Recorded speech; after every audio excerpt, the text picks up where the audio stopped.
We have a Hurricane Florence update. We're trying to understand the unique needs of oil and gas services.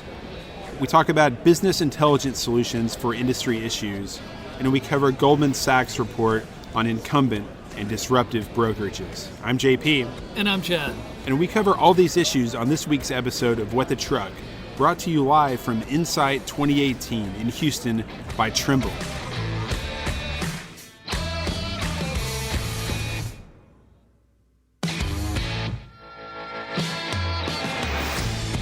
Woohoo! We're here. Good times. Yeah. Good to be here with you. And just where it's all happening, JP. It is all happening. Really fun day. A lot of busy stuff going on. A lot of content. A lot of fun interactions and interviews we've had. It's been a blast. You know, one of the most exciting things about this moment right now? I think I know what you're going to say. Yeah, here it comes. You're drinking a Dos Equis. Yeah, How switch it up. exciting. Oh, Ooh, really? I'm drinking really? a Dos Equis with lime because we are in Tejas. Because you have no other choice. And what do you got there, Chad? Well, I've got a Hopston it's from Texas. It's local. It's an Eighth Wonder brewery. It's only a 6.2 volume of 88 IBUs. Oh. But I'm happy. I'm excited. Awesome. And it is just great to be here. Live from Houston, Texas. Yeah. So why don't we get into it, starting with the Hurricane Florence update. It was really cool to talk to Eric Adamczyk, the meteorologist from Risk Pulse, earlier today. But our team back in Chattanooga has been covering the hell out of this storm. Why don't we just kind of give a roundup of what's been happening? Well, yeah. So it's sobering news. Hurricane Florence is rapidly intensified into a Category 4 hurricane. It is definitely projected to hit in North Carolina, specifically as Eric Adamczyk was saying. Right. Wilmington. Right. Unfortunately, I have friends in Wilmington, and with the rotation moving the storm surge north of Wilmington, kind of smacking the Outer Banks with they're saying up to a 20-foot storm surge on the Outer Banks. It's going to be devastating, perhaps a historic, destructive inland rainfall, flooding the entire East Coast. And there have been not a couple the entire, but for this part of the East Coast. The government has been responding in some interesting ways too. Yeah. So President Trump said earlier on Monday, that FEMA has already been mobilized, which we reported on Monday morning. Very good news. There have been large evacuations ordered in South Carolina. Over 1 million people in the 8 coastal counties that will be most affected. Wow, I did not know that many. Wow. In North Carolina, the Outer Banks have been evacuated. In Virginia, Section A of Hampton Roads has been put under a mandatory evacuation. And I don't want to. This isn't really digressing, but I don't mean. But apparently there is another hurricane mounting. As you and I have noticed, Hurricane Isaac, right, which is threatening Puerto Rico as well as the Virgin Islands, right, and the Leeward Islands, and again, not to digress completely, but unfortunately for those municipalities, those areas that are U.S. territories, they don't have the same kinds of evacuation plans. They're not going to be able to. They're stuck. Get away, and because of the Jones Act, they're not going to be able to recover as fast should they be hit. Right. Just as a little bit of an aside. And I couldn't help but overhear your conversation with our bulk and intermodal editor, our maritime guy, Mike Angel, earlier today, when he said that even when the government waived the Jones Act requirements for Puerto Rico during Hurricane Maria, no international shipping companies really took up the slack. They didn't have the capacity. It wasn't in their network. They weren't going to make money. Yeah. They just kind of said, no thanks. Right. At that point, it didn't make sense. It wasn't the potential game changer that it could have been. It's Yeah. a complicated situation. Right, they've been locked out of the market for so long. It's hard for them just to come in, and they're not charity organizations, frankly. I didn't want to divert from the imminent crisis that is happening. Right, it's right. It's projected to hit Thursday. Yeah, Thursday effects starting on Wednesday night, going into Thursday, with landfall expected later on Thursday. Which is why we are podcasting. Part of why we're podcasting now, and plan to release this episode a little earlier in case people can hear this in time and make preparations, as well as supporting people. Maybe we can lend some support, and what can we do for the communities that are almost refugee-like. If you're an owner operator out there and you're listening, I would urge you to go to the Facebook group Rate Per Mile Masters. They are really good at organizing people to help stage relief supplies. And there is one other sort of positive government action I think that we should highlight, is that the FMCSA has already said that they are dropping all weight limits, length limits, width limits, hours of service regulations for any kind of truck participating in disaster relief. That's awesome. So they really want the capacity to come in. They want people to come in and help out without any kind of barriers to that. Wow, this hurricane, as I'm looking at the latest, it has really intensified over the course of the day. Yeah. It is now projected to hit more than 1,100 miles of east and southeast territory, and maximum sustained winds have increased all the way to 140 miles per hour, which is what we mean when we say Cat 4. Like it was 75 miles an hour. Yeah, like 2 days ago. Yeah, it still looked like to be a hurricane, but just not nearly so concentrated and intense. So this is really serious. I think there are going to be dramatic effects for the I-95 corridor.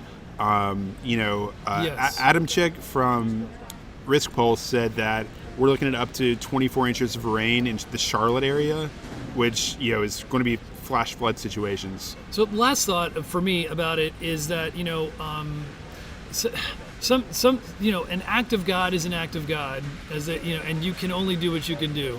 But often with these catastrophes, it is exacerbated with human error, such as Katrina. Mm-hmm. Hopefully, we are using the latest data analytics and projections to get out of there and to batten down the hatches, as they say, and hopefully minimize the human error that leads to the compounds the tragedies that often occur. Right. Yes, I agree. One of the positive things about this is that they were able to forecast and simulate the track of this hurricane very accurately from 6-7 days out, which hopefully will end up saving lives and saving property damage. Hopefully so. So, in light of that, to move on to the next story. So one of the panel, so we're at the TMW In.Sight conference, covering some of the panels. One of the interesting things that I went to this morning was what was called an executive roundtable, understanding the unique needs of oil and gas services. It was super interesting. Basically, all of the things that the larger trucking industry is concerned with are sort of exacerbated and intensified in the oil patch, especially in West Texas. So we're talking about worker shortages, inflationary rates, struggles with levering technology, struggles with onboarding new drivers and retaining them. A lot of really interesting stuff happening. It was really cool. There was a diverse group of executives, all different kinds of people, in the room, and it was really an open. It wasn't like a panel. It was like what it says it was. It was an executive roundtable. All of these. That's okay. We're coming live to you from In.Sight 2018. These things happen. All of these different people speaking up, talking about their own companies, whether they're upstream, midstream, downstream, Yes. whether they're tanker truck drivers, whatever their part in the supply chain. I get it. Yeah. Whatever it is, they were there participating. Yeah, and it was kind of interesting. I mean, they said that like it's almost impossible to, for example, recruit drivers from outside of West Texas to come in and drive in the Permian. They said once people got there, they were like, no, because Midland, Texas real estate prices are extraordinarily inflated. The schools aren't particularly good. Mm-hmm. The terrain is unattractive. And the job itself is really tough. Like people are in the oil field are often waived from HOS regs, and so they're driving 16, 17 hours a day back and forth on these little milk runs, doing different things. So it's a really tough job, and they're sounds like it. There was one interesting trucker who said that they were paying all their drivers hourly, instead of by the mile. And in an attempt to help retain them, and he actually said we guarantee them 40 hours a week of paid labor at this certain rate. Well, it sounds like they're getting way more than that. But guaranteeing 40 hours minimum. Yeah. And so because we've heard a good bit about this written on this subject, and so it seems to be an update on the topic of what's going on in that area. Yeah, and another thing that the capacity is just absolutely maxed out. It's maxed out, and the way that it's changing is making things more difficult too to find real efficiencies and to make your transportation operation run the way it should. For example, a lot of executives were talking about how they would bring on these drivers, they would onboard them, and then they would basically walk across the street to get an extra 50 cents a mile somewhere else, something like that. And so they've had to rely on owner-operators and bring in these networks of owner-operators who are driving older trucks, less technologically advanced trucks, and they don't have the tech and the devices on board to really give them visibility into where the assets are and how well the assets are being utilized. And it was cool to see, honestly, the guys from Trimble really engaging these executives and sort of saying, like, what would be useful for you? Like, if we brought this data from over here and this data from over here and put them together, like, would that solve a problem for you? And they were, kind of saying, like, no, actually, this is what we need, and this is what we need. And it was like real work was getting done. It wasn't just like this sort of like, puff sort of industry, talking point type of thing. It was actually pretty cool. Okay, well, cool. I went to what was called a business intelligence forum, with her name, who I thought was going to be presenting. Her name is Monica McCool, which I feel like is the most that is kind of, if you're gonna have a last name and that's about as cool as it gets. McCool. Yeah, that's awesome. But anyway, she didn't actually do any of the presenting. It was actually Anavi Boyce of the business intelligence team for TMW rather, business solutions at Trimble. Trimble's what we're calling it now, and. Basically, I think the overall, we kind of had a techie data presentation, and it's cool what's happening. I don't think there's any shocker here.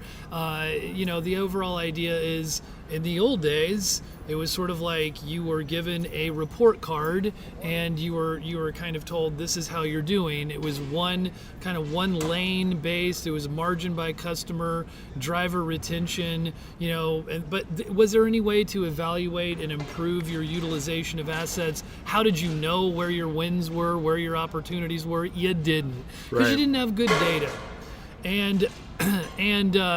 So, whether it was fuel expense, operations and efficiency, stuff about driver retention or changing customer requirements, none of these things were happening. And I think in a lot of ways, JP, we know this. We knew this was happening. To me, I started thinking like, yes, okay, so it's technology is going to be an important part of what we need to do now. Right, for business intelligence and strategic planning and all that. The larger question becomes almost like, well, I almost started wondering well, why? Like, how did it happen? I realized that externally, why are the old days not good enough? This was a question that I was we didn't have time to answer, but and it kind of answered it for me as we. That's really interesting. I realize now that we have the technology. So part of the question for the reason for the trend is what else has changed? Why is one windshield of information not enough, or two? Why do we need to have 128? Yeah. Sort of. And has the industry become more complex necessarily? Right. Is it an intrinsic or an extrinsic issue? Why do companies have to now invest in and implement the most advanced technology simply to survive? That's strange. Exactly. Right? That is what has changed? How is the business environment changing? Yeah, and over and over What again. are the pressures? Boyce said, she said, data can help, and she gave all these examples of how data can help. And another question kind of elicited for me I was like, okay, so a business, manager can understand that, a driver is braking really hard, or, all kinds of what they're calling, KPIs and different kinds of information. But to me, the key is less about, how it's a matter of how do you drill down into the data. Right. It's hard. What questions are you asking of the data?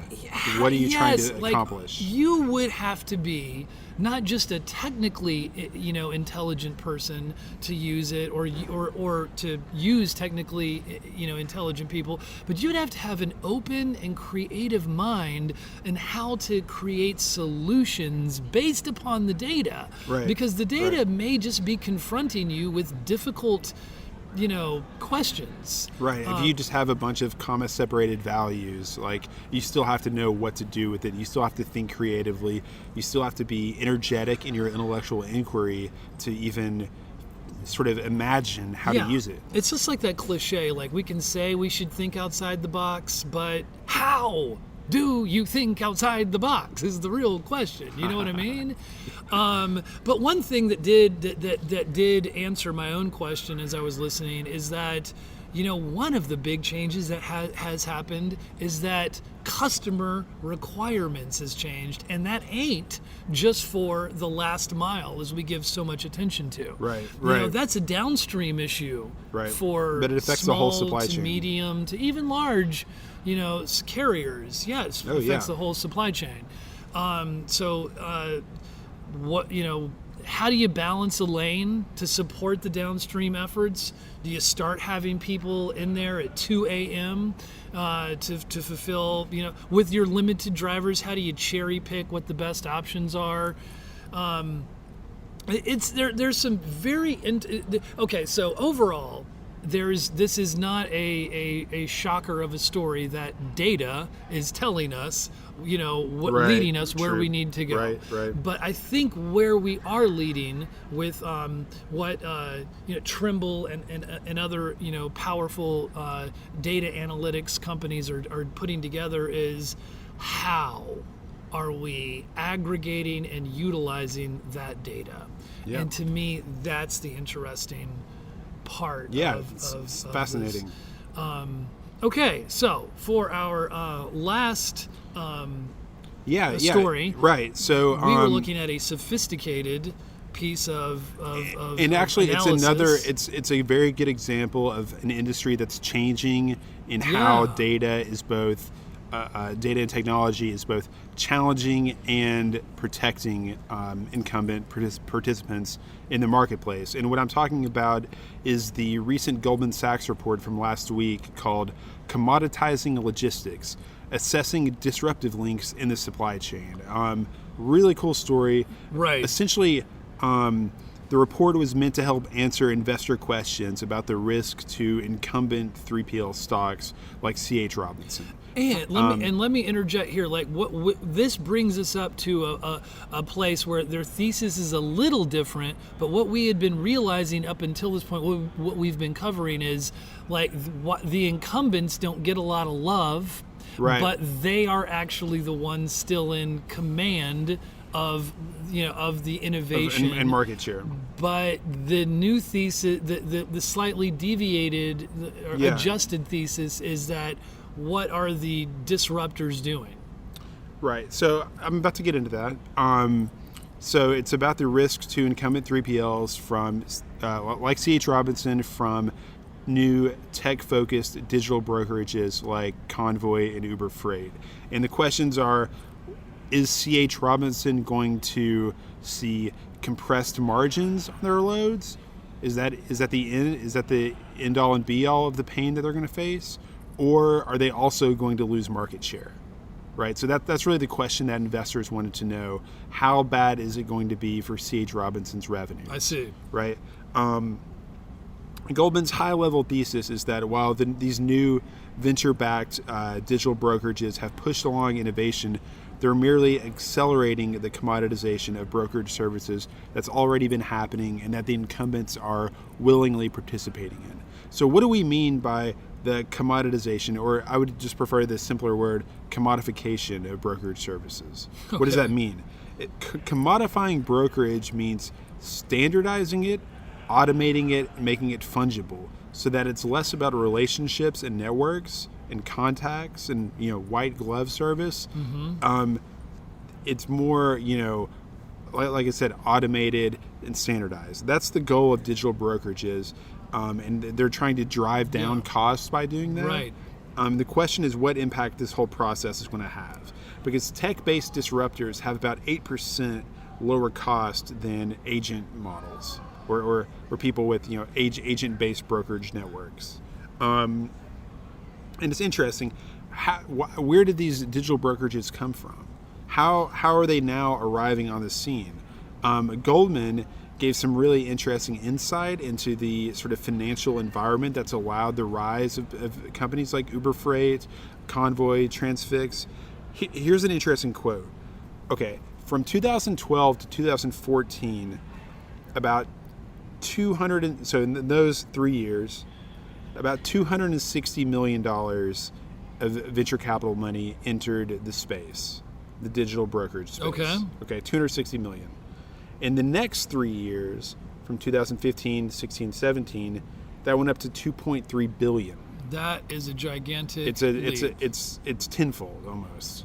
And so that is really, you look at Convoy, which has gotten about $80 million in funding. Transfix has about the same amount. Uber, we have no idea how much money is being... Right. Uber Freight, we have no idea how much money is being plowed into it by Uber, but it's quite a lot. And so that's what's really allowing these companies to build up. Interestingly, while Uber Freight's sort of app download market share is the highest at 28.7%, where Convoy, there's been a flood of investor, money into that space, and I think now it's obviously not going to continue in that direction. There's a reaction against it, as we've also been seeing, almost like, well, you need to now start showing us the return on that. Yeah, right. Yeah, I mean, you've scaled up, and now where's the profits? Yeah, where's some revenue? Uber Freight is 28.7% of all app downloads in the digital brokerage space. C.H. Robinson, 13.9%. Convoy, 8.7%. Carrier 360, which is JB Hunt, is 7.1%. So they're all kind of right, the four leading ones, it's a mix of, it's disruptor, incumbent, right? So they're all kind of right there, which is really interesting. But I think one of the key parts about Goldman's thesis about why, and what they say is that C.H. C.H. Robinson will see lower margins, but they're not going to lose market share. Why aren't they going to lose market share when there are these new companies blowing up? It's because brokerages, especially with technology, with a largely capacity constrained environment that we've seen, for not just the current cycle we're in, but for years, brokerages are capturing a larger and larger percentage of all of the loads in the marketplace. In 2000, brokerages had penetrated about 4%. So 4% of the loads hauled by carriers had been brokered. Very tiny amount. By 2017, it increased to 19%. If you add in load boards, it's 31%. So it's just the brokerage side is much increased more fourfold. Yeah. Fourfold in a relatively short span of time. In 15 years. So as brokerages capture more of that freight and provide more services for shippers and carriers, we should say, there's room in a growing pie for more slices of that pie, if that makes sense. It makes sense to me. It's a good thesis. And so the question will be whether companies like C.H. Robinson and J.B. Hunt can effectively leverage their technology to drive down their costs, right? While maintaining their market share. Yeah. So as they see their margins go down, if they can drive down their costs at the same rate, they protect that margin. And I don't see any reason why they wouldn't be able to do that. Yeah, I mean, they're very, very large companies. They're very old companies, One of the keys really to incumbent success is to be able to, and it's much easier said than done, but it's to be able to, be innovative in a similar way to the young upstarts. Yeah. But it's easy. The young upstarts often don't even know how to be any other way other than quick and agile and light on their feet and moving as fast as they can. And that's right. You almost have to unlearn it when you're an incumbent and you have processes. And you really have to take a leap of faith cultures. And say, okay, we're going to spend, if we're JB Hunt, we're going to spend $250 million this year on technology. Like that's a big risk. Yeah. If you're the VP in charge of that initiative, and it doesn't pay off, like you're done. You know what I mean? And it strikes me as you say that it's similar to almost like within your own organization, you have your own venture capital, so-called, funding, right? And so you can still be misguided and directed in that. You have to make incredibly intelligent decisions, and it's again. An easier it's a great report. It is a very good report because it synthesizes actually a lot of things we've seen leading up into this. It's a mature report to me in a way. Yeah, because lots of data. It's coming in 3/4 of the way through 2018. Right. That's good stuff. Good job synthesizing that and taking all that in and bringing that to bear for us. So, What the Truck is back, coming to you from In.Sight 2018 in Houston, Texas. We're proud to say that this episode is brought to you by Trimble. And we are visited by Mark Botticelli. He is the Chief Technology Officer of Trimble Transportation.